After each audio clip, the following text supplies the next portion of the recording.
Hello all, welcome back. For performing dynamic analysis we require Frida, and Frida requires a rooted device. Now as soon as we root a particular device, there might be a chance that the application has provisions to detect whether a device is rooted or whether the application is running on an emulator or not. If root detection is enabled inside the application won't allow you to play with any of its functionality. So it becomes very important for us to bypass this root detection. Rooting is the process of unlocking an Android device in order to access higher administrative privilege controls.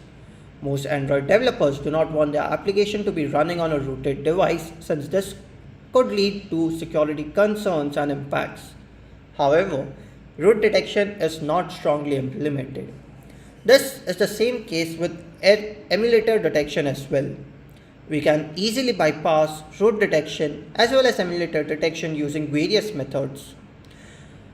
In this section, we are going to have a look at 4 different methods of bypassing root detection as well as emulator detection. The first method is bypassing using Frida. In order to bypass root detection using Frida, we first have to install Frida, which we have already seen in the previous video. We can check for application package ID by simply running the command frida-ps-ua. We can hook the Frida jailbreak or the Frida root detection bypass script, and then we can simply bypass root detection very easily. So it's the demo time, and let's have a look of how you can bypass root detection using Frida. So in order to bypass root detection using Frida, we can run the root detection bypass script. This particular script, you can find it onto this particular link, or if you have your own script, you can use your own script as well.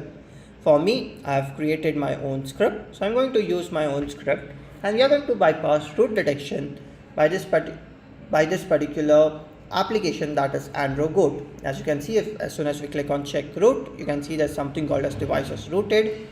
For emulator detection, you can see that this is an emulator. So let's first bypass root detection. In order to bypass root detection, we are first going to go inside ADB shell, and we are going to start the Frida server by going on to its particular repository. Once we hit enter, we are going to go inside our root detection scripts. You can insert your own root detection scripts, or if you have downloaded it from somewhere, you can download it as well. Okay, let's run the command frida-ps-ua. Let's identify the bundle identifier, which in our case is going to be wasp.sat.agood. Now let's try to bypass the root detection by simply writing the command frida-u-f. We mention the identifier, bundle identifier, and we give the -l switch, and we give the root8.js script. As soon as you hit enter, Frida is going to get hooked up. The Frida script is going to get hooked up. And now let's check if we were able to bypass root detection or not. So let's move down. Let's go inside root detection and let's check for root. And as you can see, it says that device is not rooted. Let's check if we are able to bypass emulator detection or not. And as you can see over here, it still suggests that this is an emulator. So let's try to bypass this emulator detection as well. So in order to bypass this emulator detection, I'm going to run a new script, that is emulator.js. The script, or this particular script, I will be sharing in the resources section once I run this particular script. Now let's try to check whether we are able to bypass it or not. Let's click on check emulator, and as you can see over here, we were able to bypass emulator detection for this particular application.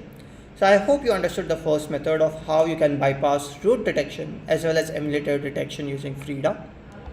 Thank you.